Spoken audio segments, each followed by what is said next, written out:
was, if you were a celebrity, dress how you would dress. That's a good theme. I've thought about that.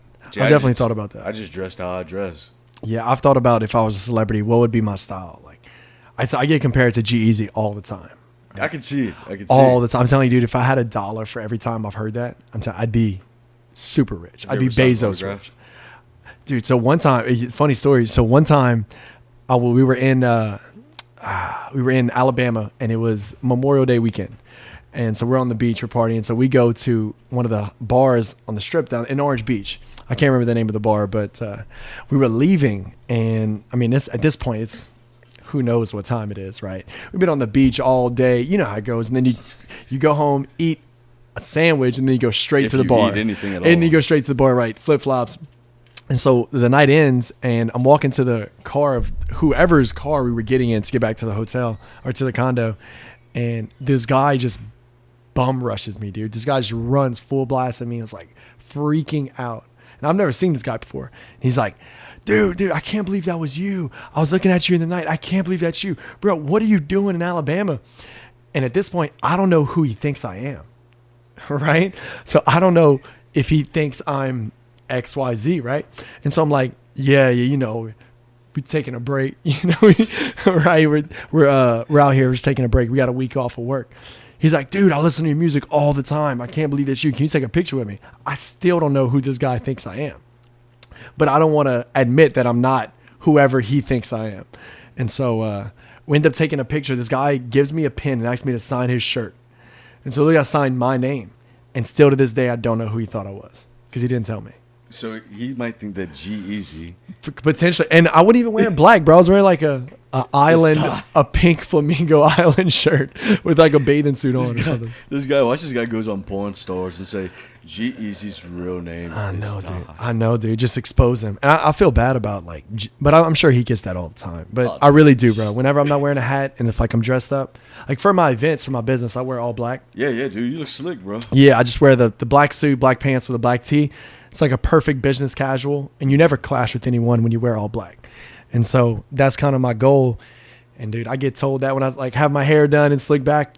I mean, I had this one customer, they're like, I didn't know we booked G-Eazy for the evening. And I'm like, good one, heard that before. But it's not the worst thing. I started changing up at the barber shop. It made a slight difference. So we're still fading all the sides, but I'm getting all the top to grow long. Yeah, me too. Dude, yeah. It's fucking. Where do you get your haircut? Kevin's barbershop. Dude, Adam Wellborn. Man, I used to go to Kevin's. I love you, buddy. Sorry I keep falling asleep in your chair. It's just so relaxing for him. Man, Kevin's, that is an OG barbershop. I used to go there back when I was in high school. See, for all of y'all that don't know, fades are a relatively new hairstyle, right? Yeah, I'd say like the military cut's been around forever, but actually fading hair and for guys and getting like linings and for white guys especially. Exactly, white definitely. Guys never really got fades. No, and I remember my first time going to Kevin's, bro. I remember I was 14 years old. My mom had to drive me, so I grew up in Carencro, and so Kevin's it's not that great. And so Kevin's was, I mean, it's still way on the other side of town. It's not far from where we are. And my mom used to drive on a Saturday because she couldn't bring me during the week.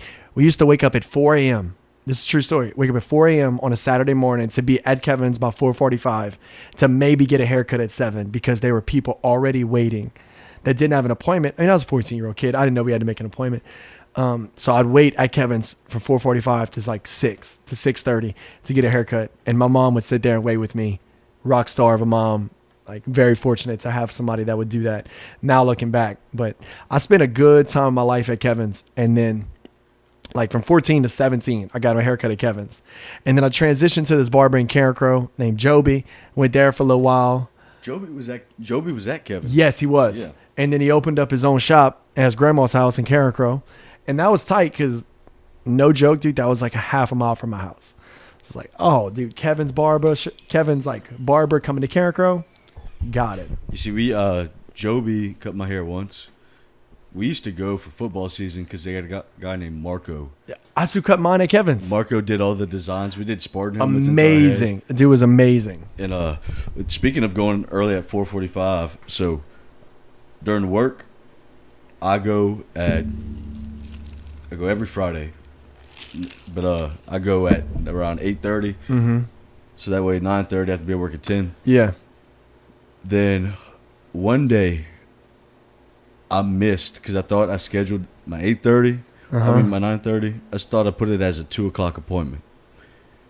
Well, my boy Adam, he texts me. He goes, "Man, you all right?" What you mean? He goes, "Man, it's not like you to." He goes, "You never missed a haircut before." Oh shit. Yeah, I've missed a haircut before, Dude. plenty of times. He calls me. He goes, "Hey, bro, how about this? Can you be at the barbershop tomorrow morning at 5 a.m.? And I have to be at work for 7. He already knows I wake up early. This dude is gonna wake up at 4:30 to meet me at the barbershop at 5:00 in the morning to make sure my hair's done right because he knows that's how like I start my week off, dude. I'm telling you, barbers are special. Dude, the bond between a man and his barber is something sacred. 100%. Like Adam tells me all the time, dude. He goes, "Bro, you need some sleep." Yeah, yeah. Because I was falling asleep in the chair. It was something different, dude. Whenever that buzzard started to go in there, and just that honest conversation, that honest, unbiased conversation. And the barber I go to now, who I've just made 5 years with, I've been going to him for 5 years. I've never had anyone else cut my hair in 5 years. No joke. His name is Brock LeBlanc. He owns Refined Oak Parlor in the Oil Center. And I've been with him since, so he was a Pike as well, right? So was trying to find a haircut. Joby's situation kind of became a little complicated. And so he was starting to lose clients, started missing appointments. Just, he had his own thing going on. And so couldn't find a barber. And so I started asking older Pikes in the fraternity, like, "Man, where do you get your haircut at?" Well, I ended up asking this guy named Josh, and he's like, "Look, go to this guy named Brock. He's an old OG Pike, super cool guy." And he was cutting at River Ranch at the time, at Josh Como Hair. So he cuts me once, and 5 years later, I'm still going to him. He got his own shop now, owner, operator, and he's seen me grow. So he started cutting me freshman year. I graduated last year, so he cut me all through college to now where I am as a business owner. So he's seen me grow from being a freshman in college, wide-eyed, to being in fraternities, to starting to really care about my major in school, to graduating. So he's seen that growth in all the millions of hairstyles I've done, like from then to now. But there's nothing like a bond between a barber and a client, especially if y'all trust each other.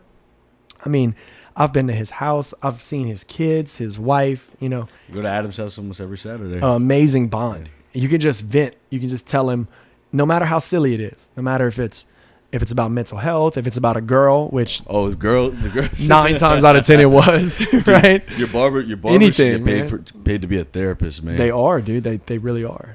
It's just like bartending. It is. Adam's the one who cut my long hair. Wow. Yeah. Yeah. I remember that. Dude, that was a process. I remember that. Yeah. It takes a lot of patience to do that. That was luscious, man. Yeah. Not many people could pull that off. Because let me tell you something. I shampooed and conditioned that stuff once a week. That's it? That's it. Wow. It's not healthy for your hair. But here's the thing. There's ways to make your hair smell good and keep it clean. But see, nowadays, dude, it's so... I cannot go... I went 2 weeks once without a haircut, and I was walking to the right because my equilibrium was thrown off. That's funny. I'll go like once every 3 weeks is usually what I do. Once every 3 weeks on a Friday. I try to. And then, of course, life gets in the way and you got to alter and stuff. But once every 3 weeks is usually what I like because my hair grows super fast, which I'm not complaining about, right? Because one day it's not going to grow that fast. But, I mean, it grows.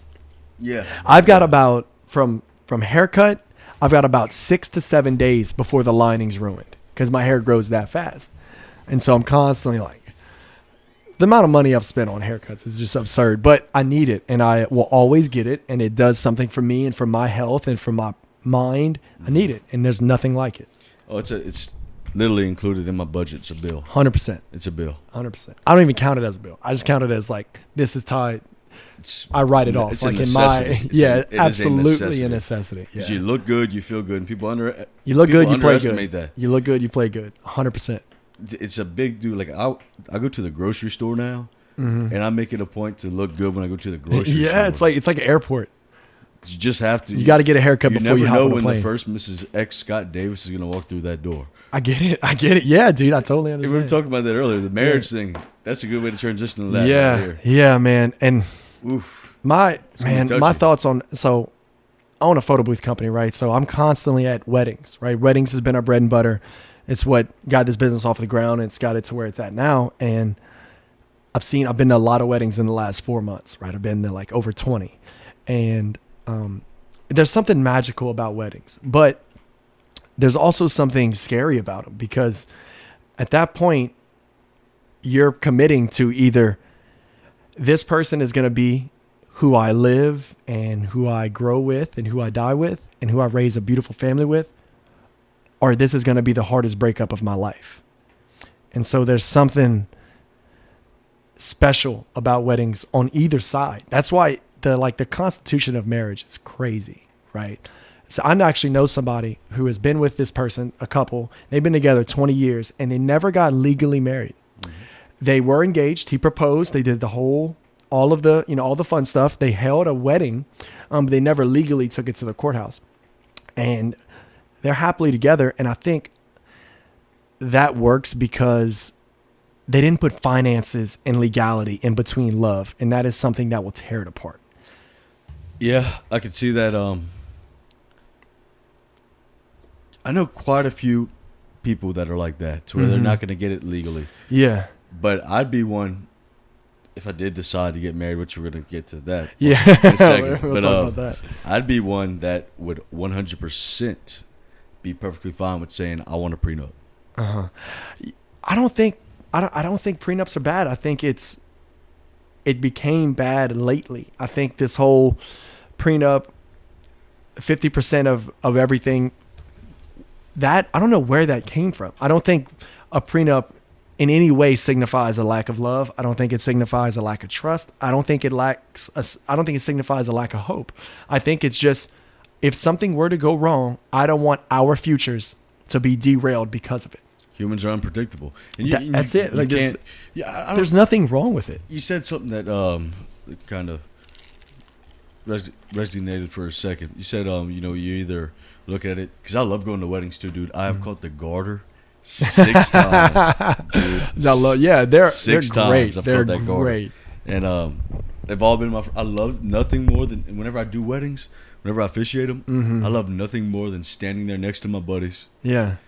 Seeing them, like, their eyes whenever they pure happiness. Dude, whenever you see their eyes, it's whenever beautiful. they stare at their absolutely. It's amazing, dude. And you're an ordained minister, right? Yeah, man. That's crazy, dude. And dude. also, I am a Lord now, so that is Lord Reverend Davis to you. Wow. I bought land in Scotland.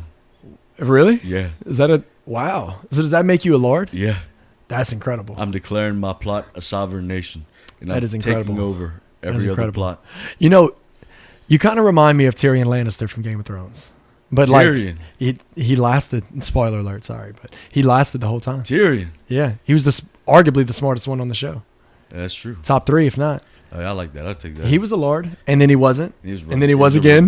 Revengeful bastard too. Yeah. I like that. So, how did you purchase land in Scotland? How'd that happen, dude? It's literally like, it's almost a gag gift, but it's actually something that you do. They're doing it as a conservation thing in Scotland. Okay, that's super cool. If you buy, you can buy X amount. And you can do whatever you want. You can like bury a tree, right? Plant a tree on there. Become a shepherd like the alchemist. Yeah. You see a shepherd. I like to think of myself. My plot is right next to like a ledge. Oh, that's cool. Which is awesome. Yeah, dude. I got ocean view. That's awesome, man. I'm gonna definitely look into that. I got a neighbor to the north and a neighbor to the south. So the way I figured it, if they ever have a civil war between each other, I could pull the coup de Brown. All right. I get it. You familiar with the Cooter Brown story? Absolutely. You definitely want to pick the winning side. No. Cooter Brown's story was, he got so drunk that neither side wanted him. So does that make you out of bounds? Like, does that make you not? Yeah, well, you're not wearing any enemy colors. Right, you're out of bounds, right? Yeah. You're kind of just indifferent. And if you're not going to now, it depends if somebody knocks over some of my booze. Then it's a different story. Then I'm switching sides. Well, we'll protect them at all costs. Yeah. But back to marriage. See, my parents are divorced, right? And they got divorced when I was young. And so how young? Well, I mean, legally they got divorced when I was like 15, but they had already been split up for close to a decade, right? So legally no longer married, 15, but I mean, they had been split up for years before that. And so I saw what not to do in a marriage, you know, and I saw my mom fight for it until the last second, and I saw my dad just not, I saw it like I saw the loss of love in his eyes. I saw it day by day just fade. And so it's hard to not imagine that being me one day and that being my circumstances. Like, is divorce hereditary? You know, that's a real question that you have to ask. I 100% see what you're saying because, man, it's hold up. No, what the hell's going on with this? The check. Yeah, I'm just trying to check out and make sure something didn't get knocked over. We're dealing with a smaller space today, y'all. Yeah, we made it work though. Yeah, we made it work. We're rocking with it. Made it work though. We're making. Ty did Christmas with us. Yes, it's Christmas Eve. Yeah. Merry Christmas to all. Yeah, and to all. You get the experience one of the most non-traditional Christmases. Yeah, thank you for allowing me to join in on your family's Christmas. That was super nice of you. And your mom gave me a gift too. Yeah, dude, it's fucking awesome. That was dude, awesome. It's fucking awesome. All right, so yeah, I understand what you're saying with that because I used to think the same way for the simple fact that I never really saw. You know, my dad liked to do his own. God rest his soul, was my boy. My dad liked to do his own thing. He was very much set in his ways. Like when we go on vacation, he wouldn't come to Destin with us. He'd stay back home. Wow. He liked to. He was, he was off of school. But hey, greatest dad. Oh, yeah, he was a basketball coach, right? Yeah, he'll do anything for his kids. But he just liked to be on his own, and that translated over to me. Yeah, a lot. Yeah, because I am perfectly fine with being by myself, which is a good thing. Yeah, it absolutely is 100% a great thing because a lot of 100%. I had this talk with one of my friends. She messaged me the other night and she said, "I just don't understand.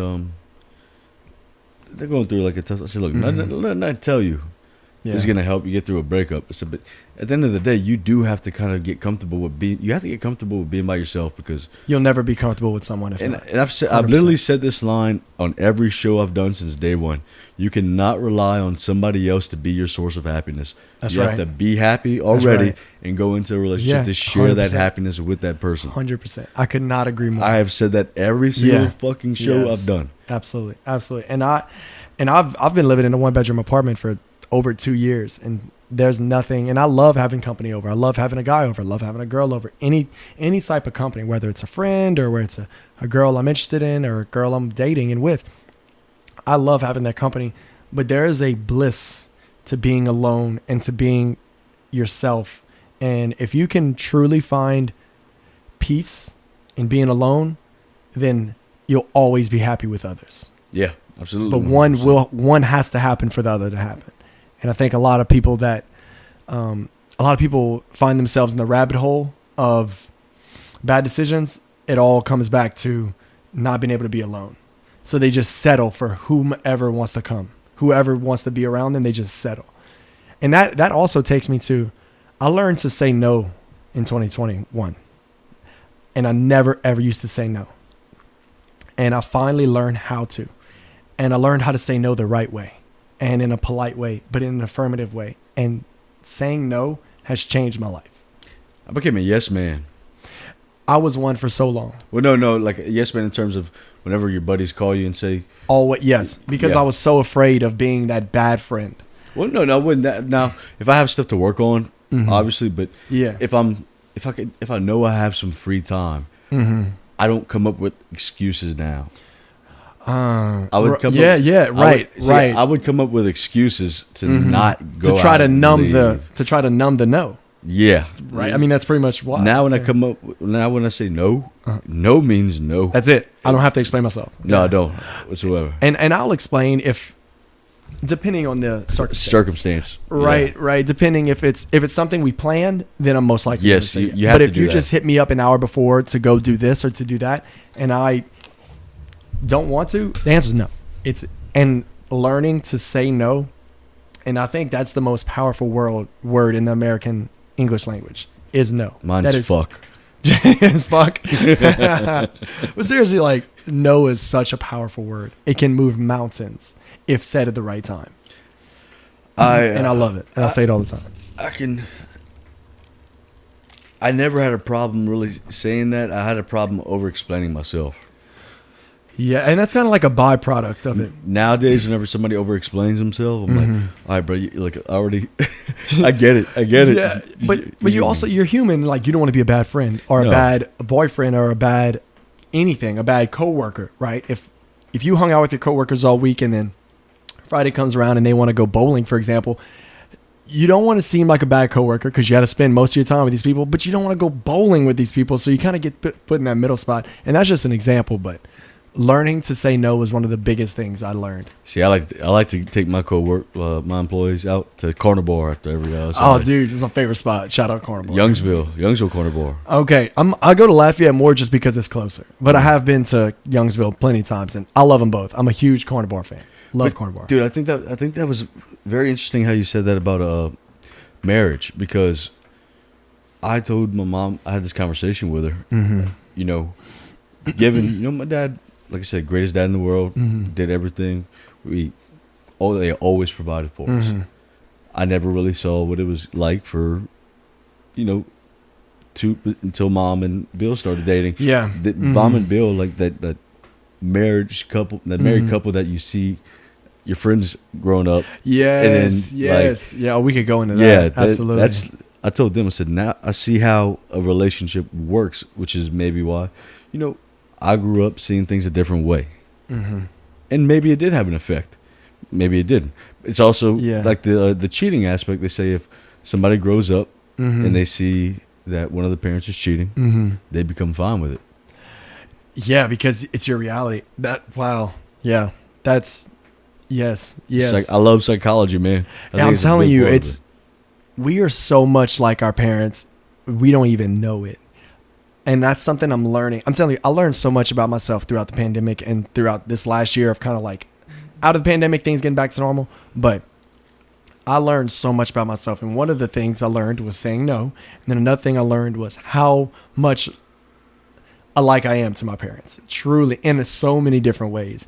And I think one of the ways was how my parents acted in their relationship that crumbled. I mean, it truly crumbled by the wayside. And they're both happy. My mom's doing really well. She's probably doing the best she's ever been. And my dad's doing real well too. But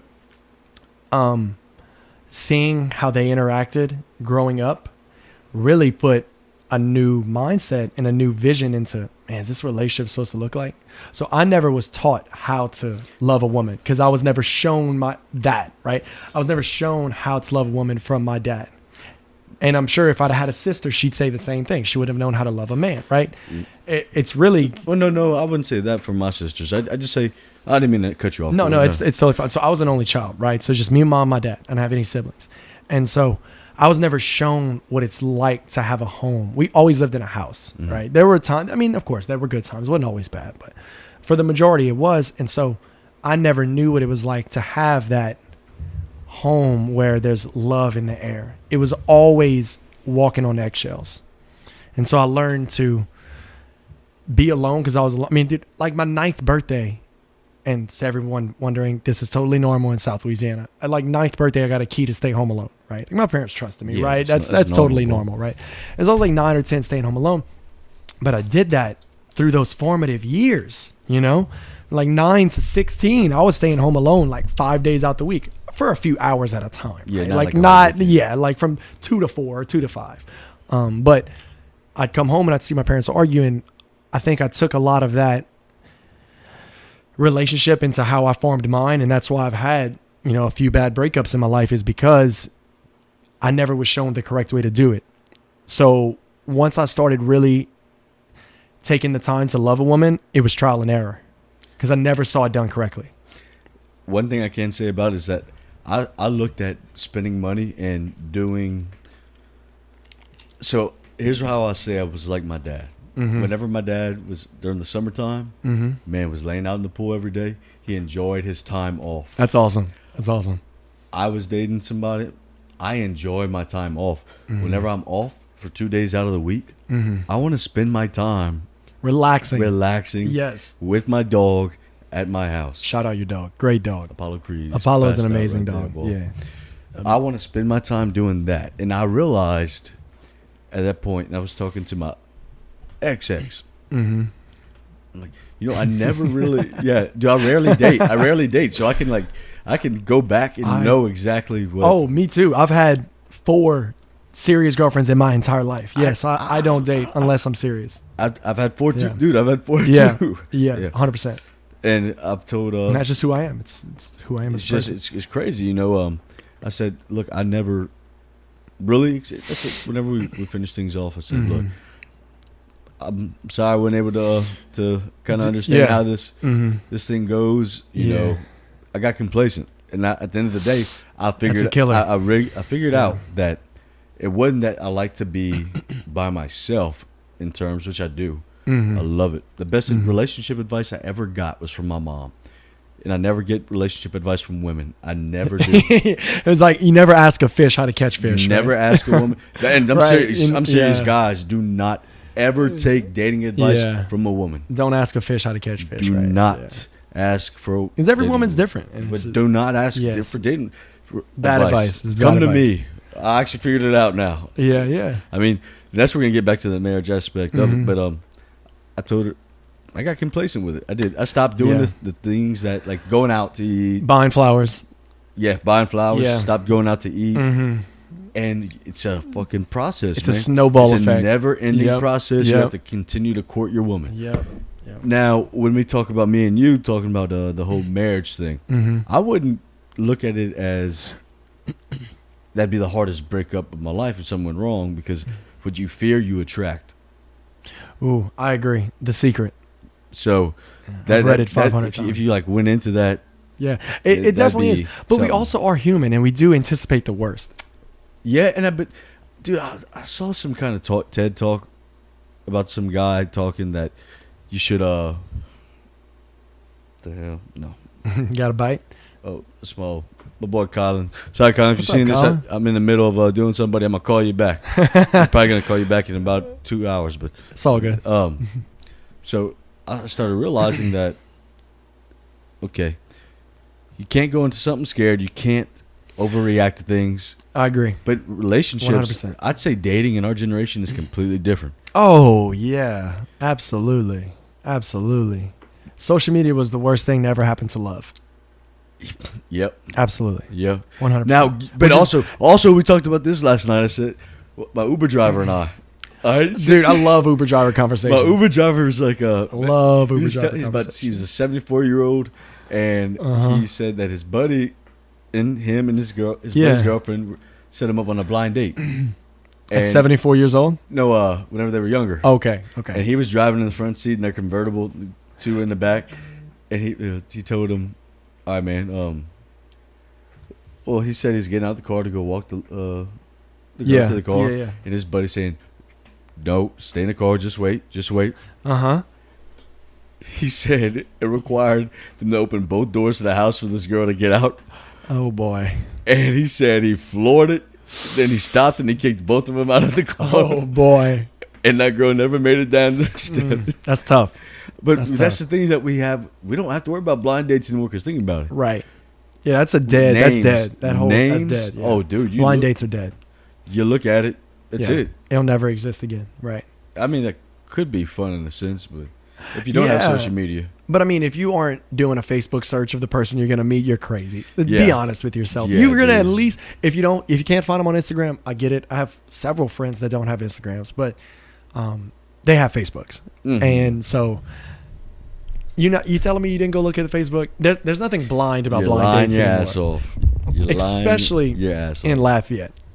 I think maybe blind dates could be a thing in like a Chicago or a New York, maybe, where there's millions of people and you could live in your apartment building for 20 years and never meet your next door neighbor, right? But in Lafayette, that's impossible. And so, which I think environment has a lot to do with dating and marriage as well.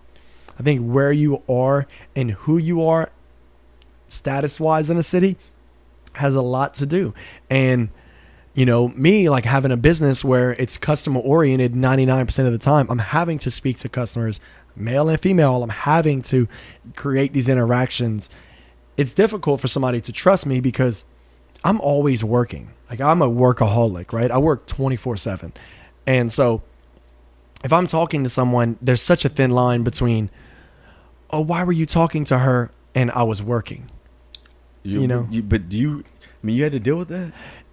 No, well, no, I haven't had to deal with that, but I definitely think that it's hard to separate. When you're in a relationship, you're always on relationship duty, right? It's hard to remain yourself in a relationship. Exactly. Our job was to flirt. Right. It's hard to remain yourself in a relationship. And there's a line, there's a song by the artist Wale, he's a rapper, and he's like, hey, I still listen to somewhat of new school stuff. Yeah, and he's like, there's a song, he's like, they break me old. No, that wasn't it. And there's a line, and he's like, they break up with you when you don't break. And I think in a relationship, if you don't change even a little bit, it's not going to last. What do you mean change, though? I mean, like, there's got to be give and take in a relationship. It's all healthy. Yeah. But sometimes you do have to let go of things that you were doing before in order to keep this relationship healthy. And I 100% agree with that. But just an example. For example, speaking to somebody that, like, if I was speaking to a girl, now that I mean something to someone. Back that up a little bit, brother. Yeah. Is that better? Is that better? Yeah, go ahead. Sound check. Okay. Like, being in a relationship requires a lot of work, right? And I think that's why a lot of relationships don't work out, is because the work stops, right? It's because, like you said earlier, the complacency, right? You get complacent, you stop buying the flowers, you stop going on the fancy dates, you stop all the things you were doing in the beginning, right? And that just comes with, we're happy now, we're taking that next step. But with the moment you stop watering the flowers, they stop growing. You know what I mean? Like, that soil, you got to keep nurturing that soil no matter what, for it to grow next season and to keep growing for years to come, you know? And I think we get complacent, and I get complacent a lot, and I do it, but I get complacent to show a sign of comfort and trust. And I think a lot of times my complacency has been seen as, he's moving on, he wants someone else. When in reality, I'm getting complacent because I'm showing you how comfortable I am with you. It's like when a dog stops being so nervous when you walk in the house. You know, I don't know if that makes any sense, but I'd really argue that, because, and it's like the book, the complacency aspect has a trickle down effect. Mm-hmm. So once you get complacent, you notice the sex, unless you're celibate, but the sex starts going down. Yeah. And once the sex starts going down, what happens? You start to get frustrated. Everything else goes down. Yeah. Once you lose that romantic aspect of things, and here's another thing: you can't take a girl out to dinner that you're dating and come back home and expect that. Right. Unless it's a Roots Chris, or if it's a Roots Chris, look, you better be. but on the contrary, when the sex is still good and everything else is going downhill, that's equally as bad. The sex stays good. It's about the amount you're having. Okay. Oh no, the sex is always going to stay good, unless you're lazy. See, we talked about this on the other show. I was nervous to talk about it first, but I said, fuck it now. The best thing that you can do, I'm telling you right now, I will go down on a woman until she gets hers, until I get mine. Yeah, right. And I tell my buddies, I said, dude, that is the best thing you could possibly do. Absolutely. Is make sure your woman gets hers first. And then. Yeah. Then. I think just in any aspect of the relationship in general. Dude, you have to please. There's nothing better. Yeah, they got to come first. And I'm totally fine 100%. And I agree with that. Because how many guys, I can honestly say, I have never rolled over after I just had sex and knew that she didn't get hers. I never rolled over and just went to sleep. Yeah. And I feel like that it's what's it called, a stigma that they put on. Yeah. A lot of guys. I don't think a lot of guys would do that. It's not what like it. Yeah, man. Yeah. It's not like what you read in the papers. We got your back, boys. We got your back. It's not like that, man. No, it's, man. It's not as complicated as you think. But yeah, the trickle down effect from getting complacent Yeah. is what happens because you start to get frustrated. Yeah. And if you do take her out to eat or get her a nice gift, well, she's mad at you. That's the worst time to get a girl a nice gift is whenever she's mad at you. Right. You never want to get it when she's expecting it. And then another thing And just is in general. whenever you're in an argument, say, and she's like, I don't want to talk about it. Yeah. A lot of guys don't realize that's a test. Like how Most of the time. how much are you willing to work to find what's upsetting me? Yeah, communication is key. Like I will sit there. That's the secret. There's one time where For sure. there's one time where she said, my ex-girlfriend, I don't want to talk about it. I said, That's never good. I said, That's a test. oh, so what's wrong? Always. I said, what's wrong? She goes, I don't want to talk about it. What's wrong? I don't want to talk about it. So I started throwing stuff at her, like little pieces of paper. Right, trying to get her to break the ice a little bit. Yeah. Yeah. So every time she'd put a dish up, I'd grab this dish, I'd put it back in there. I said, I ain't going nowhere. Right. We're going to talk about You it. have to break through that barrier. You definitely do. And that is a test. And that comes with trust, and that comes with time. And that's a test that women it put is. you through. It is. And that's one thing I always had a problem with is you can't be mad at someone if you know that they don't know you're mad at them. And if they don't know why you're mad at them. Passive aggressiveness. I think that's a big, big problem that needs to be resolved in relationships. If I'm mad at you, I have to know either A, you know I'm mad at you, or B, you know why. If you know neither of those things, that is such an unfair advantage. That's an unlevel playing field. Because at that point, I'm going to do things while you're mad at me that I normally do, and you're going to take those things and those actions as, he don't care. In reality, I had no idea. And then you kind of feel this need and this urge to apologize when you don't even know what you're apologizing for, which means it's not sincere. And so, like I said earlier, you never want to give a girl a gift when she's expecting it. And you never want to give an apology when it's expected as well. Because then it takes the sincereness and the truthfulness out of it. I'd say it depends on the apology part. Because if you're having a sit down and you're talking about, well, whenever you did this, it affected me this way. And if you feel bad about it, dude, I mean, honestly, I rarely apologize. I would never apologize to one for to post publicly because fuck that. Like I said, man, social media is the killer. But if I'm wrong, I have no problem. No, me neither. Apologizing Absolutely whatsoever. not. Absolutely not. And I'll know I know whenever I'm wrong. Absolutely. I will. There is nothing shameful, and there's nothing that makes a man more of a man than admitting he's wrong. But also, here's the thing about that. I'm all for that. Here's the thing about saying that I know when I'm wrong. Okay, whenever I know I'm wrong, you'll be the first to hear it.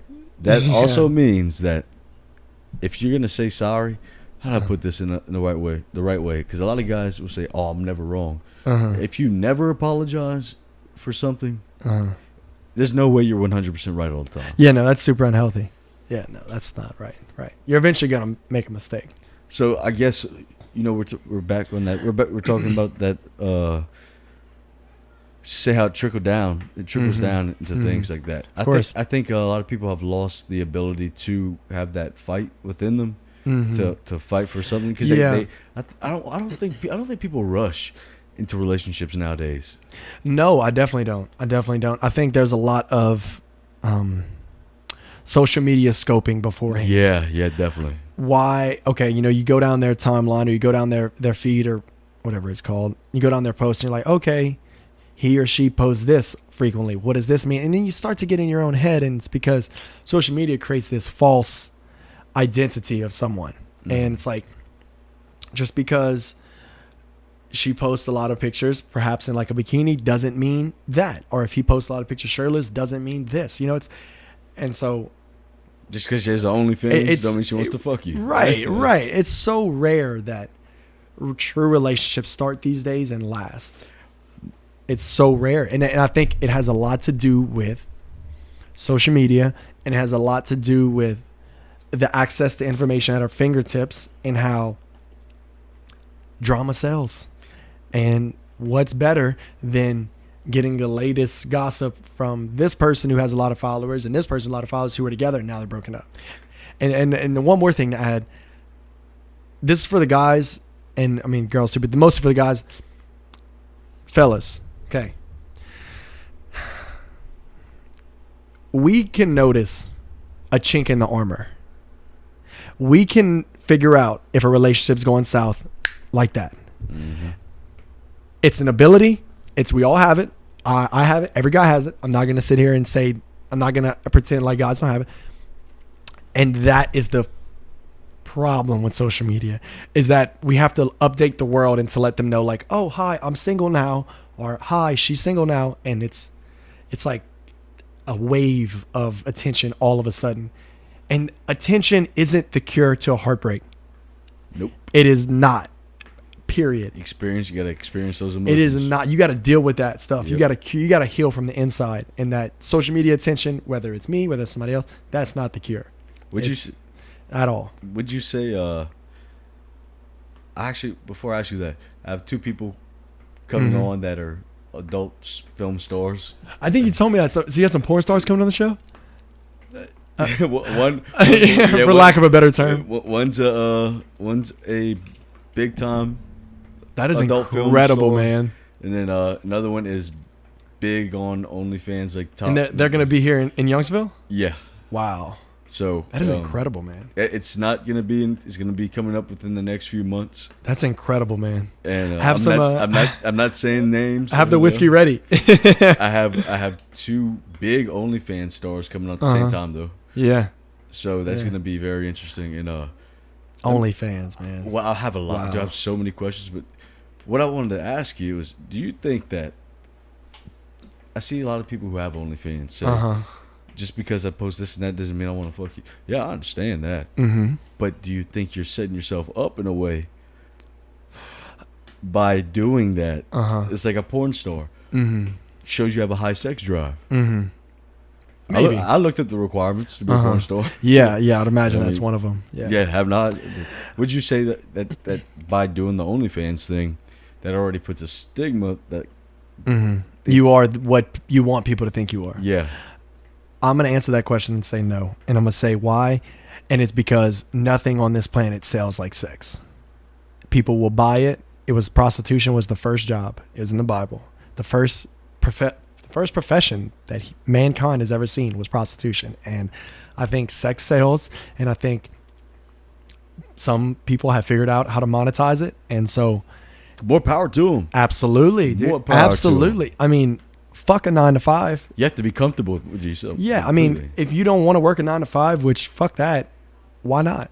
And you're making a living and you're doing what you have to do, there's nothing wrong with it. I would never. I think sex. I really do think sex sells, and that's the reason. It's like I'm the best look, especially for like younger women. I'm sure they feel that this is probably the best I'm gonna look. At this point, I'm beautiful right now. Why not try to make as much money if I can off of it? And if they do it, I wish I could. I'm super jealous of it. I wish I could. You're selling something that will never, ever, ever go out of style. And talk to me about the gender pay gap, women. Come on. Sex will never go out of style. It will always be sold. They're running OnlyFans, dude. Like, you don't pay taxes on that. Dude, if we go to Mars, sex will be sold within the first week. Oh, absolutely. With it, why not? I love it. I support it. I think it's great for people to express themselves and to make the almighty dollar off of it. I think more power to you. Absolutely. The only thing I will say is don't complain to me about a gender pay gap whenever you're making $20,000 a week. Yeah, because like they say, nobody cares about the guy in porn.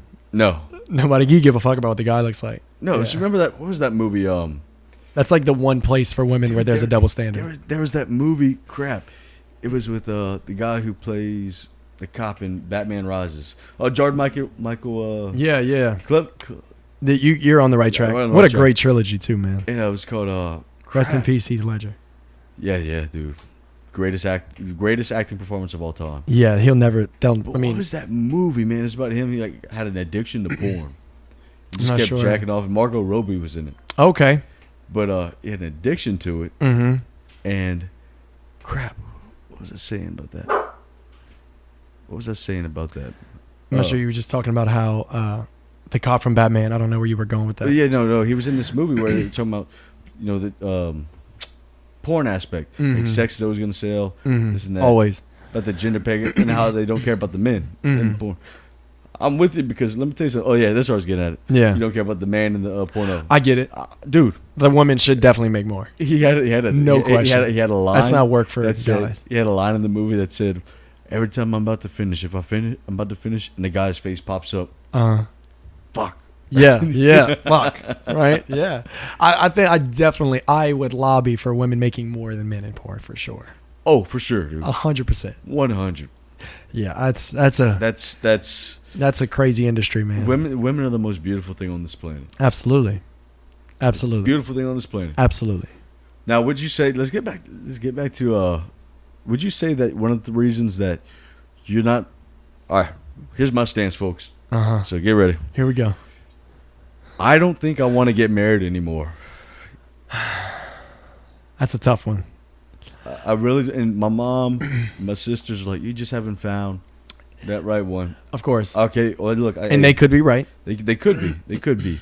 But you really would have to knock me off my fucking socks to get me to stop living the lifestyle that I'm living right now. Yeah, I hear you. Because I hear you and I feel you. And I am very open about that whenever, say I'm on Tinder or I'm on Bumble. If a woman asks me, we're going to date, what are you looking for? Well, right now I'm just dating and having a good time. Right. I mean, if somebody does catch my attention and I find them worthy, then that's great. Of my time. Yeah. Then yeah. Well, sure. Yeah. I'd be a dumbass not to. Absolutely. But at this point in my life, I'm 26 years old. I have. According to social media, you're late. Oh, fuck that. I don't give a shit about that. Fuck. Actually, I did a wedding. I am the only one. I'm the only one of my friends who isn't. I did a wedding a month ago and the bride was 20 years old. For Snapbox, yeah. She was 20 years old, not even kidding. Shit. Yeah. Hey, look, I don't conform to those social norms. I just, man, it's like, you start your business owners now. Yes, I am a business owner. Snapbox. Yes. Podcast. Just fucking. It takes a lot. And it takes so much to start a business. It sure does take a lot of capital. And it takes a lot of patience. And time. And patience. Dude. And admitting that you don't know what the fuck you're doing. I had no idea what the fuck I was doing. Yeah, I still don't. I started talking the first time and I saw these lines. I'm sitting there like, what the fuck is this? Now you're like, oh, sound waves. That makes sense. Yeah. Now I just take my Now I just look at it and I'm like, all right, if that fucking bar goes too high, I fucking take that mic back, motherfucker. Right. God, if I have to go back and edit this shit because I have to go back and match all this stuff. Absolutely. But I think, dude, I really have started coming into those thoughts because do you think that we think this way because we don't want that hurt? I don't look at first. I was asking myself that question whenever you were talking to me earlier about the hurt aspect. I don't look at it to where I'm worried about being hurt because, in all honesty, I know that I've been through so much shit in life. Yeah, I hear you. Even breakups are really hard. They definitely are. But the best advice, like I didn't even say what Mom said. The best advice she said, Scott, do you like the idea of having that person? Or the idea of having somebody around. Two very different things. Yeah. Two very different ones. Right. And I guess it's just having experience, liking the idea of having that person around. Because my values and ideals are very conservative. Right. Yeah. Me too. Very conservative. Yeah. And in our day and age, man, it's... a slippery slope there. Yeah, it's kind of hard to find. Yeah, definitely. Especially with the sugar but daddy thing. You can definitely keep politics out of love, though. No, I don't think so. I don't think so in a sense. I'll tell you why. Okay. Because if you are to get exclusive and how do you put it? Exclusivity is how you say that. Yeah. Fuck it. Being exclusivity. Yeah, exclusivity. There you go. If you're gonna be exclusive with somebody, then you consider them somebody you can marry, right? Of course. All right. Then otherwise, what's the point? Now, here's the part with that. Of course. How would you want your kids to be raised if that person was, say, you have me, Mm-hmm. and somebody's a liberal, Right. and my person I'm married to Mm-hmm. is a liberal. Mm-hmm. Whenever the kids get raised, and she wants to allow them to go to drag queen story time. Mm-hmm. Yeah, then it would be a problem. But that's a problem for the future.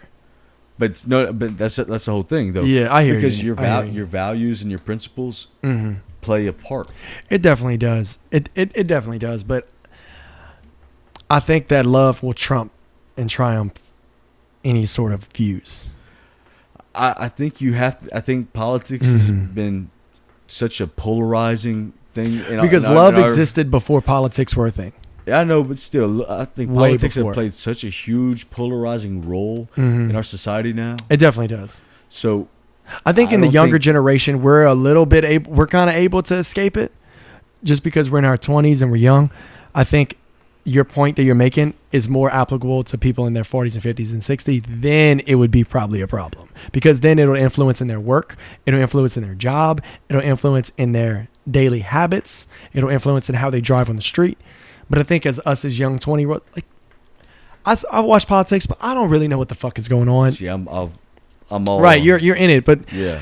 you're also the minority, right? There aren't many people your age that could speak about that in the detailed depths that you can, so like I dated this one girl and we dated for a while. We dated for a year and she actually went on to work in Washington, D.C. Under Clay Higgins and under Bill Cassidy. And she actually works in the White House and she's doing great. And that's, she fulfilled her dream and it was great to see. And that's what she wanted to do. And it's remarkable to see somebody go from Lafayette to the White House. It's incredible.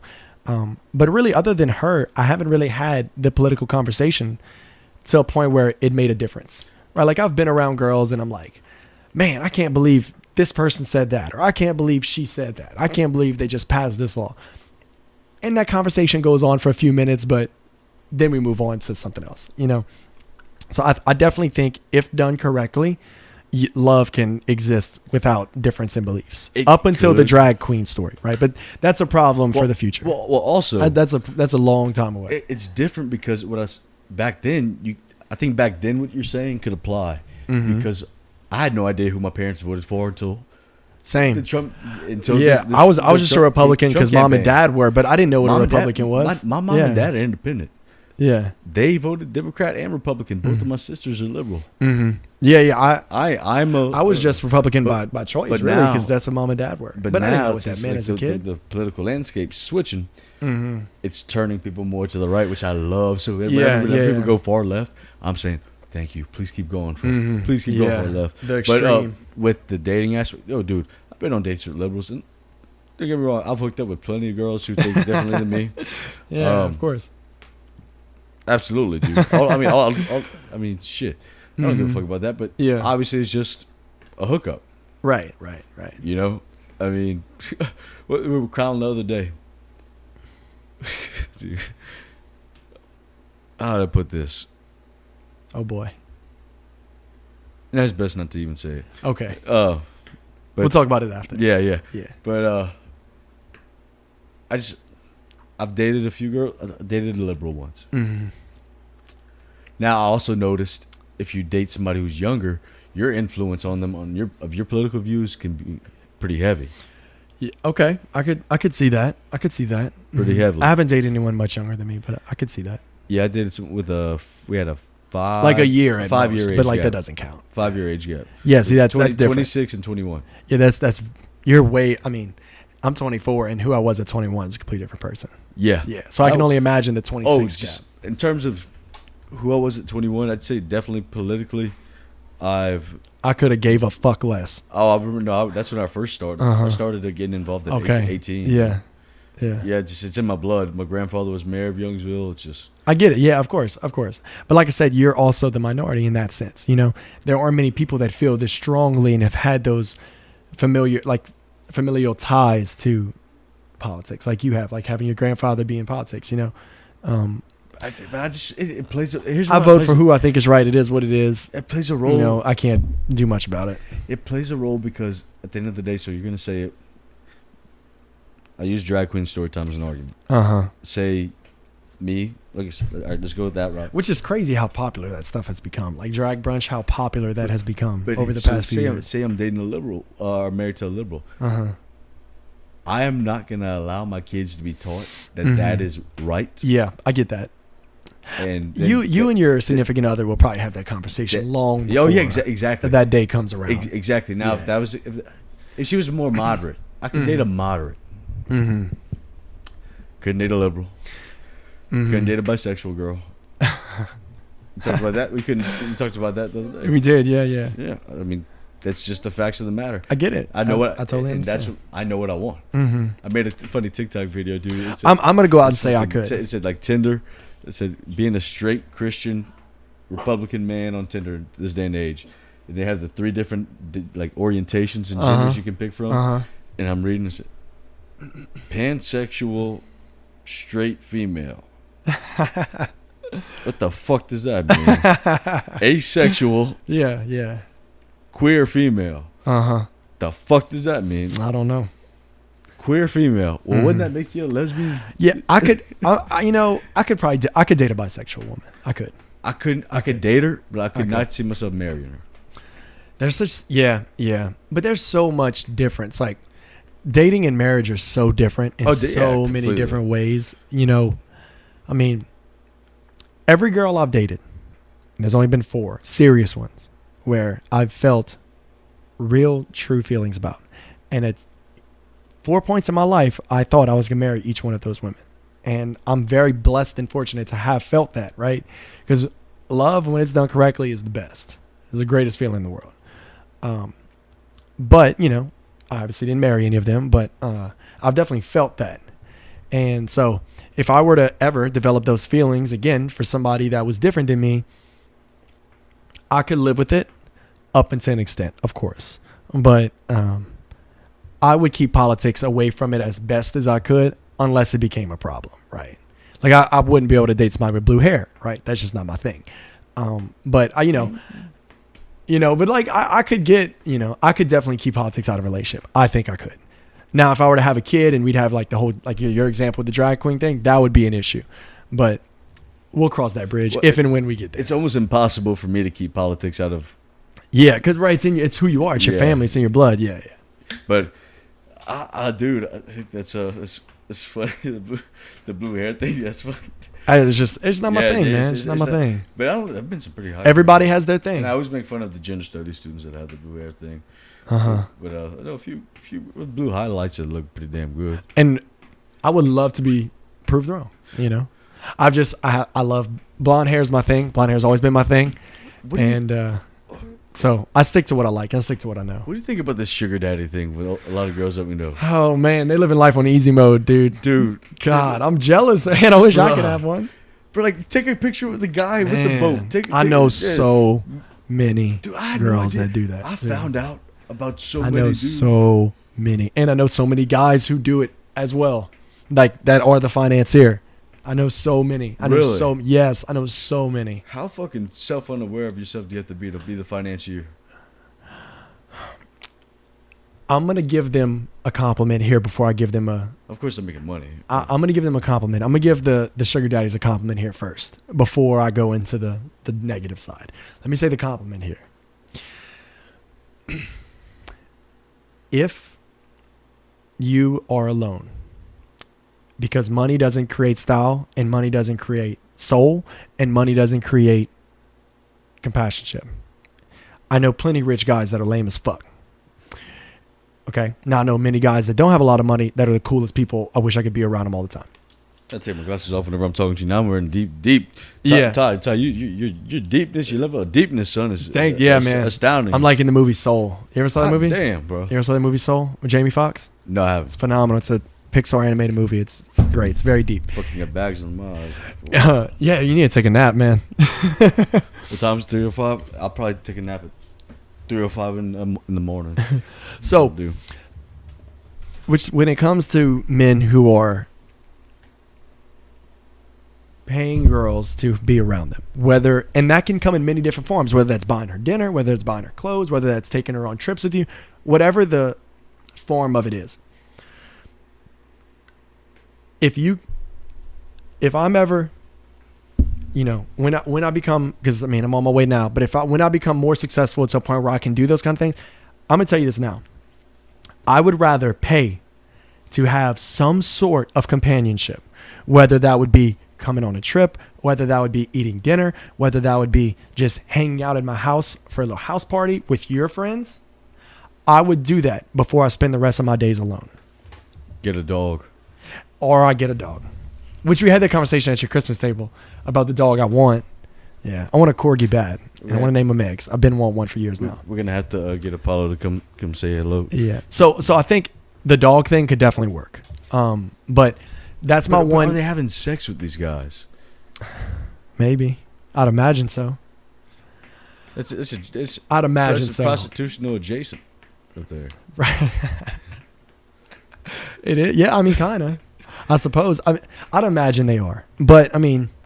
Look, to each its own. Well, right. I mean, it's not, people have sex for way less. Dude, like I said, I'm never going to be one to knock a person on their how they make money. No, I don't think it's about money. I think it may start out that way, but I definitely think I've heard about so many people that do it. I'm thinking to myself, wait, what? That person does that? And I will say this: Lafayette is a hub for it. Yeah, dude, a hub for it. I know. I'm telling you, I've said this once. Say it again. I know so many people that do that.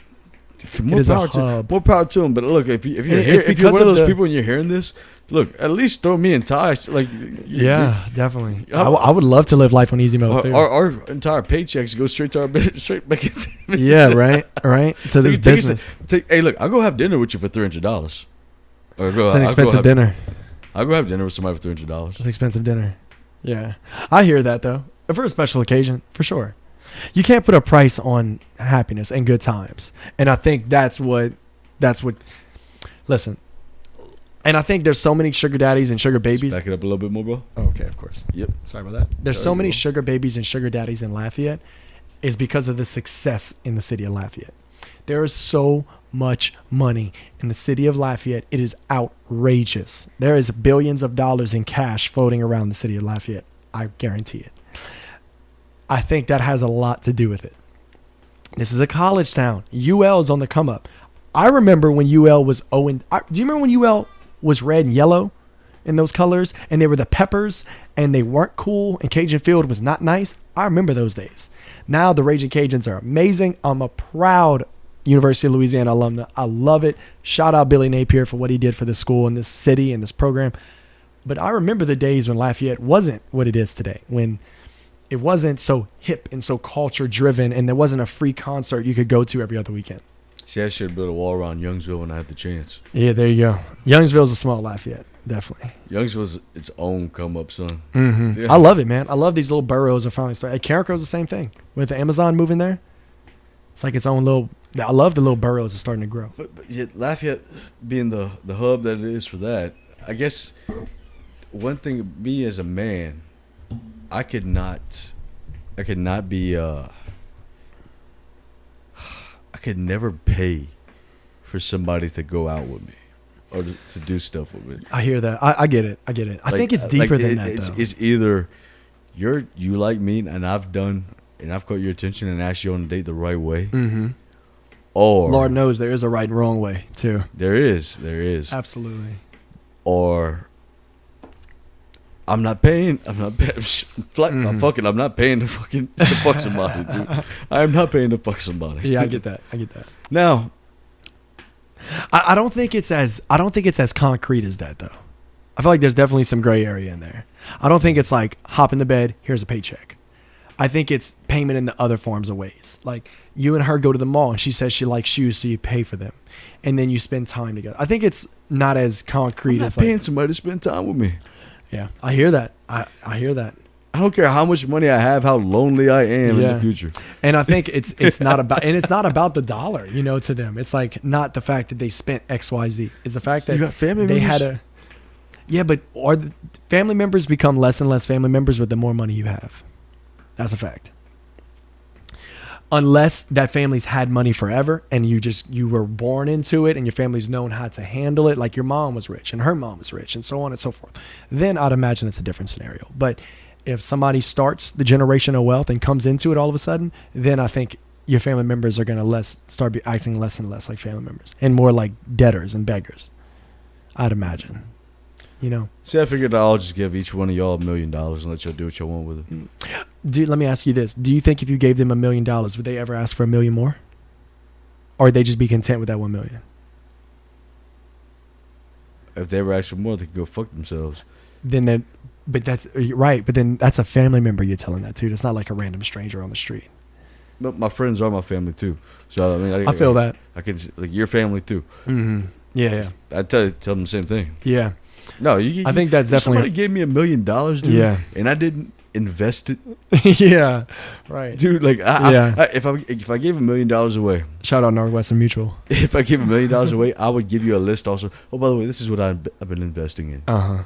So maybe you should consider that. And grow it, yeah. And what you buy, I guarantee you about 90% is going to spend it on a fucking $100,000 car. Yeah, that sucks. I'm good with my 1999 50th anniversary gold edition Cadillac DeVille. That thing is beautiful, man. It's a beast, boy. And it's in the garage. Beautiful car. Roll. I haven't seen one of those in a long time. Yeah. Dad beautiful only car. drove that to the gas station and the grocery store. Mm-hmm. But let's not dive too far into the sugar mama daddy things, because we got to let you explain your business, because it was fucking awesome, and I could not believe that you were doing that. Yeah, man. So I own a photo booth company called Snapbox. How the hell did you get into that? Great question. And I've been asked this a few times, and I've kind of been catering my answer every time, trying to make it a better answer with everybody that asks. So I noticed in the city of Lafayette, predominantly, that there was a lack of modern photo booths in the city at events. I'd been going to a lot of weddings, right? A good family friend of mine owns Le Bon Rouge. So I'd been to a bunch of weddings over there and just a bunch of events, and I never saw photo booths, right? Like, we were Greek, so we went to events all the time, right? Nice, classy events. And I never saw one. Yeah, it's all right. For a Pike, you're all right. Yeah. You're an all right guy. Yeah. I turned out all right. Shout out Pike. Glory days. I'll do anything to relive them. Life was easy back then. And so I saw spray painting my basketball court and all hell broke loose. That wasn't us. And so I noticed like a lack of entertainment and pictures in the wedding industry and the event industry. And so I started researching photo booths, and I didn't know, also nothing, I didn't know anybody that was doing it. And that was probably the biggest tip of the iceberg for me. Like, that's what tipped my scale. I didn't know anyone. I know a million DJs. I know a million barbers. I know a million other sort of vendors that are in the entertainment industry, but I didn't know a single person that was doing a photo booth. I know like some DJs that do little pop-up things, but never like full time. And so I started researching photo booths, and this was probably back in last spring in the summertime. And started researching, looking around, talking to my mom about it. And we found one. The company didn't have a lot of reviews, kind of was a sketchy company, didn't buy it. And luckily at the time I was with this girl, her name was Magnon, and she helped me a lot. I mean, she's like partially, a big part of the reason I started this company. She just has supported me so much in the beginning. And so I ended up finding this one company called Photomaster, and they had like thousands of reviews, and they had an assortment of products, and their customer service was great. Their sales was great. Their finance company that they were partnered with was great. And so found the booth, and that was step one. Find the booth, okay? Then step two was make it legal, okay? So I had to come up with a name, right? Then I had to come up with a name, make sure it wasn't already taken in the state of Louisiana. What's the name? Snapbox. And so had to find that it wasn't already taken in the state of Louisiana. Say it with me one more time. Snapbox, yeah. And so I had to make sure it wasn't taken in the state of Louisiana. So finally got that registered. Okay. Then had to get a tax ID. Then had to get, because you have employees, you got to pay taxes, and once you bring in profit and stuff. So got registered with the Secretary of State. Then got the IRS registered. Then did all that stuff. That took a while, and I had no idea how to do that. So I did that all on my own, pretty much. Then I'm like, okay, how much money are we gonna cough up? So I come up with a number that so I financed the booth. So the actual equipment I financed, and then I pulled money out of my own fund, my own personal account, to fund the business, right? So I financed the equipment and then put like a starting fund, right? Starting capital to get the business off the ground. And once I did that, I was like, okay, it's time to pull the plug. And this whole process took like 5 months, getting everything registered, developing the the guts to do this, to start a business and to a legal business and to get a website, then meet with a website guy who my website's amazing. Verne Media, Gage Laverne. He's an amazing designer. The guy's an artist. He's awesome.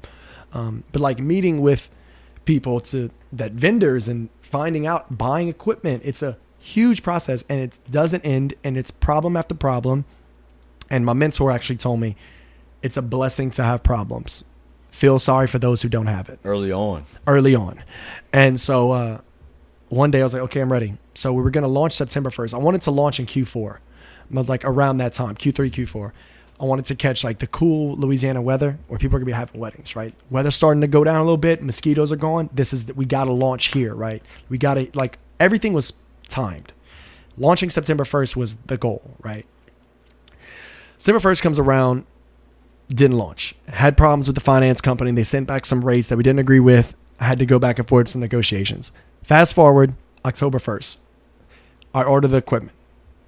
Paid the deposit for the booth in cash. I wrote a check, but paid for it in cash.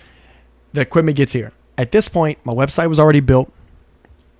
Already had business cards. Already had apparel. Already had 3 events lined up and paid for before I even got the photo booth. Okay. So I knew that at worst I'd have 3 events, which 3 paid events. So I knew I'd have income coming in regardless. And so got the equipment here, learned how to use it, taught myself the software, and learned how to brand and how to market like a madman. And I used my, my status in the city, being a young bartender at a poppin' bar at the time, use that where I've met a lot of people kind of like you, and being Greek, we meet a lot of people. And so you kind of develop like the first impression with people. And so Lafayette is a great city for new businesses. I'll tell that to anyone. If you want to start a business, Lafayette is a great city to do it. It's such an understanding, lovable, how can I help you type of city, mm-hmm. right? Look how many crawfish restaurants there are, right? There's fucking hundreds and they all do well because people support small businesses in Lafayette. It's so amazing, the city, the culture it has. Shout out to Hardy Farms, by the way. Hardy Farms? It's one of my fraternity brothers, Wyatt Hardy. All right. Hardy Farms. Domain Farms. Sam Domain. Domain. Yeah. Yep. So, got the equipment and did a few events. Did the first 2 events for free. No charge. Did it 100% for free. And then built a nice website, started promoting like just a madman. And something I learned is the best product won't always win. The best marketer always will. Always. Bingo. Always. The best product will not always win. The best marketer will. And so that's something I've really incorporated into my business. And shout out my mentor. His name is Nick. He's an amazing guy, brilliant guy. He's already crossed 7 figures. He's early 20s. He really put that confidence in me. And my biggest hurdle in the beginning was, so I can sit here and make you believe in the company. I can pitch it to you. I can make you believe in it to a point where you want to invest in it, right? I'm great at that. How much per share? We could talk about it. But like I could get somebody to believe in it to that point where that conversation is real. The biggest worry I had was making sure that I believed in it as much as I'm trying to make you believe in it. And that was the biggest thing.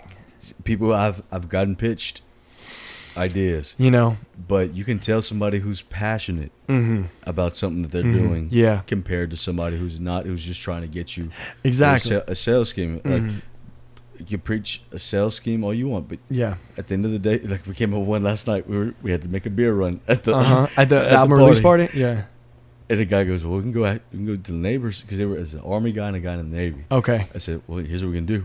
Shout out our troops. We can go, shout out all the damn time, baby. All the damn time. I have several friends. I have a few friends that served. I said we can walk up to the door and say, "Sir, do you hate America?" Hopefully he doesn't say no. Sir, well, what if we told you? Oh, here we go. There's a party right here. That needs some beer. And you're invited. Beer is a patriotic symbol. It's currency of America. And beer is currency in a party. Well. Beer is currency, yeah.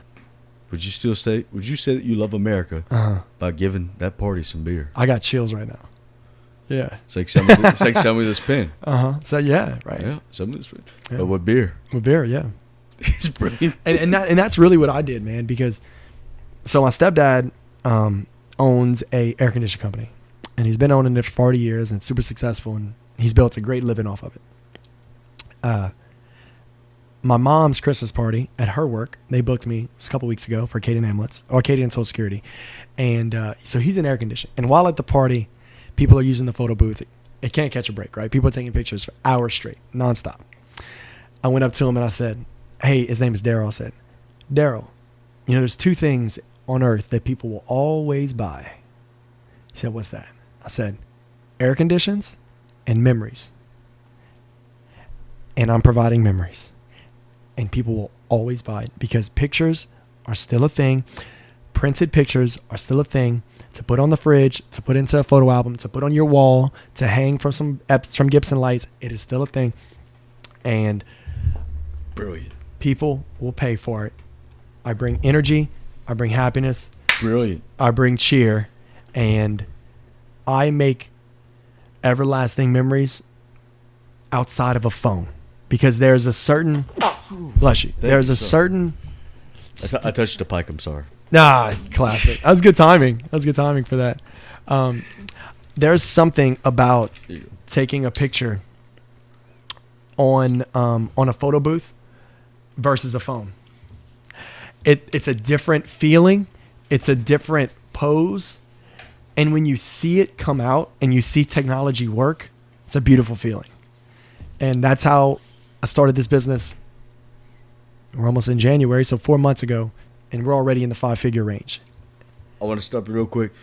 That wasn't a mean thing. I just sneezed, man. So I felt no, it's all good. Yeah. No, like, I'll never turn down. No, I wasn't apologizing for the joke. I didn't want the hand thing. No, it's with all this COVID Omicron stuff, you never can be too safe, I guess. Dude, it's at least boy. Yeah. But dude, I'm telling that sales pitch right there is absolutely fucking phenomenal. Thanks, kid. man. I appreciate that. That was phenomenal. Thanks. Yeah, thanks. I appreciate it. Dude, two things people buy.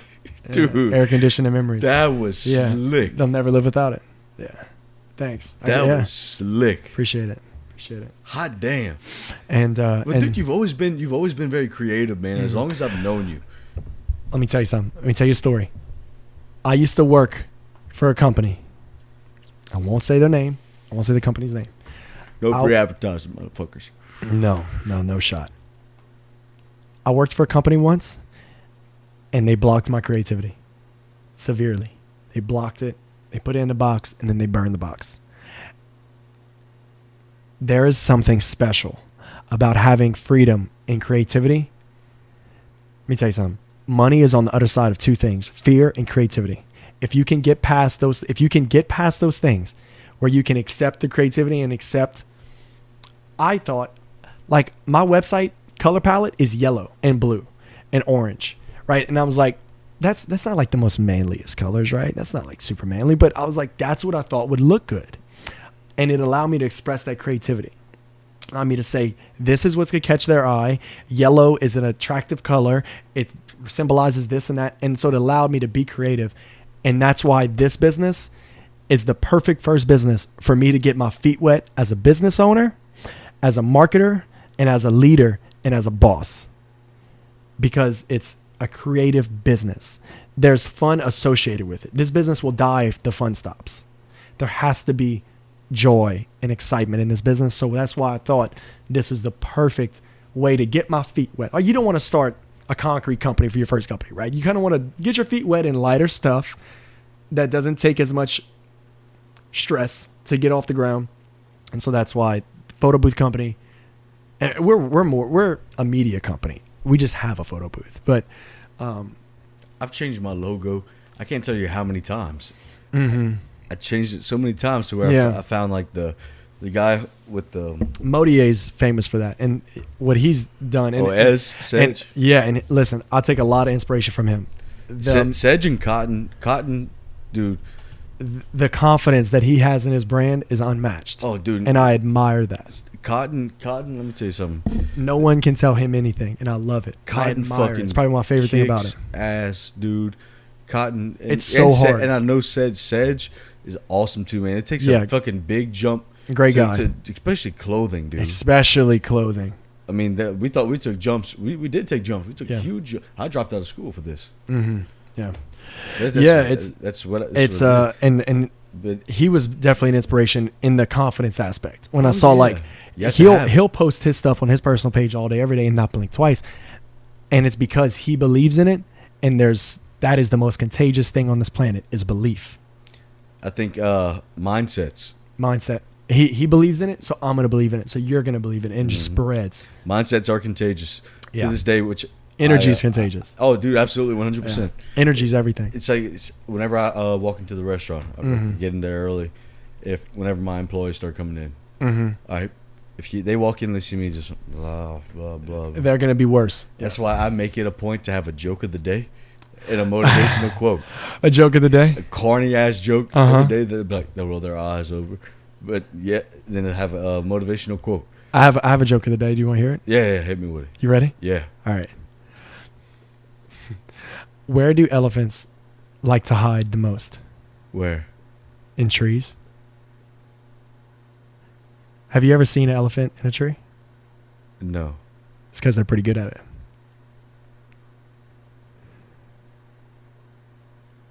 No? That one goes over sometimes. 50-50. I'll do you one better. Okay. Why don't they play poker in the jungle? Yours is already better than mine. There's too many cheetahs. Do cheetahs live in the jungle? And I ain't lying either. Do cheetahs live in the jungle? Or live in the plains? Both, maybe. I don't think cheetahs live in the jungle. I don't know. I went to school for marine biology at first. So That was good. That was a good one. Yeah. We Yeah. kind of stuck with the animal thing there. Yeah. Yeah. Let's see. Yeah. Let's see. What happens when two snails get in a fight? Oh, God. They slug it out. Hey, slug it out. That's good, man. Isn't it weird how salt kills slugs? Yeah, that is weird. That's so weird. Would you right? ever eat escargot? I have, yeah. How was it? It's pretty good. Really? Yeah. You got to get past the fact that you're eating what you're eating and just enjoy the taste. That's why I don't like onions, man. The texture. What do you like cooked onions? I like blooming onions. I'll do blooming onions. And, Yeah. and, Like sauteed onions are really good if they're deep cooked. I don't like raw onions. Dude, I just like onions in a gumbo. Oh, dude, that's essential though, man. But you can, if you cook them down. Yeah, that's like one of the first things that goes in the pot. I know you got to cook them down though. I Yeah. don't want like the sliminess. Of No. Yeah, no way. Not a chance. No. We also got to give a shout out to our sponsor, the Bulldog. Not only Snapbox, Uh-huh. but the Bulldog. sponsor. Merrick is kicking ass. I went to the Bulldog, dude, twice. Does he still owns it? Yes, I've gone Okay. 3 times in the past. Which, if you know me, you know my ass don't go downtown. Mm-hmm. Except for the time I saw you downtown last weekend. I know, dude. Oh, you got me to go twice in a row. Yeah, yeah. Fuck. Dude. Which is so crazy you came to an event of mine Yeah. without even knowing. Yeah. Without How even crazy knowing. was that? Without even knowing, man. Yeah. And, Appreciate you coming through. dude, I had a great time. Hey, Yeah. I'm telling you, it was awesome because I love seeing my friends doing what they're. Thanks, Whenever man. you see your team winning, dude. Yeah, there's then no better feeling. nothing but, dude. There's literally no better feeling in the world True than whenever mark, you're yeah. seeing your friends win. True mark of a real friend. Yeah, Whenever you see them Yeah. win, dude, Yeah. it's like, damn, absolutely. we have come from this so point. far. Yeah, yeah, dude. Just the support. Like support goes so far. Yes, and I have it's a so many big people to thing, thank for man. that, dude. Support goes so far. Just whenever you say something, whenever I'm like, man, do you think this is a good idea? Just being able to talk to a person about that and have them give you their honest thoughts is amazing. It's a wonderful thing to have. Support is everything in the early days. No support, no business. Period. Yep, Period. End of story. yep. And it's crazy. You gotta have people that which believe in you. we gotta do a podcast the next time you come on. Mhm. We have to go into. Let's dive deep into the business parts Oh, I'd love to. of it because love to. we're talking about like the color schemes of a logo. Yeah, yeah. and everything like that. Yeah, I'd Because love to, man. That is something I'd that love is- to. It's a science. Oh, absolutely. Absolutely. It's everything's a science. Everything. So there's a quick little story. So when Google first came out, Google had a meeting. They were down to like their last $1 million. Like they were, which I mean, if you're a tech company, that you're broke, right? And so they had came to an investor meeting. It was the 2 guys that founded it, and they were trying to get funding for their first building. They're trying to get funding for the first their first office building, and they named that office building in the pitch to the investors Building 40. And so the investors thought they were on their 40th building to invest in, when in reality they were on their first. And so it's a cool little story about how there's no right or wrong way to run a business. There's only a good and a great way and a bad way. And that story applies to having the right logo and having something that's within 1 to 2 syllables, right? There's so many different little tricks about having why I chose the name Snapbox, right? Because it's Snapchat. If it's easy to remember, I could teach a monkey. It writes 2 syllables. And so the color I did and the freedom I have with it and the fact that it's easy to remember and it'll look good, the circle being a logo, it'll look good on a shirt and a business card. You have to think of everything you do in business from the customer's perspective. Everything. Yeah, for like originally mine was unwoken, guns, opposition, and profanity. Like, shit, dude, that's how Black Coffee made their money. GOP.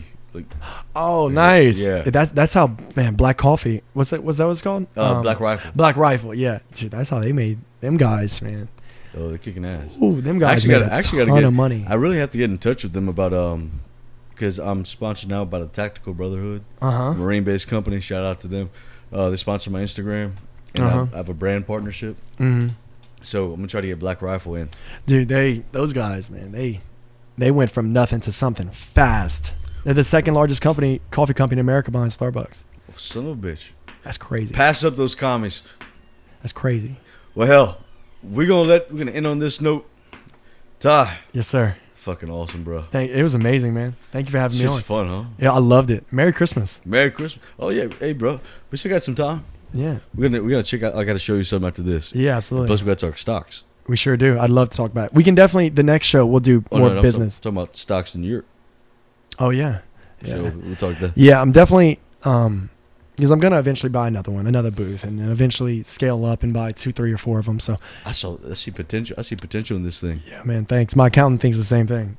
Yeah. Shout out her. She's a genius. So you're onto a solid idea. I hope so, man. I really do think so. And it's because of me.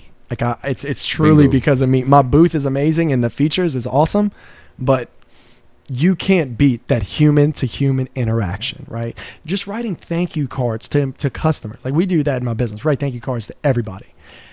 Those little things go the longest way, right? I'm old school in my management style. I go up to every single table in the restaurant. Yeah. And find the smallest thing, like somebody has an LSU shirt on. Mm-hmm. Yeah, people love that, man. I walk up, man, how's everything going, folks? Well, next time I'll get you the right color shirt to wear. Yeah, it's anything, man, anything. It's small. Yeah. It's personalities, man. Absolutely. That's how we have it. Well, let's check it out, baby. Great show, man. Thank you so much That's for having me my boy Ty. Thank you so much. I'm Scott Davis. This is Unwoken. God bless. Take care. I'll see you next week. Merry Christmas.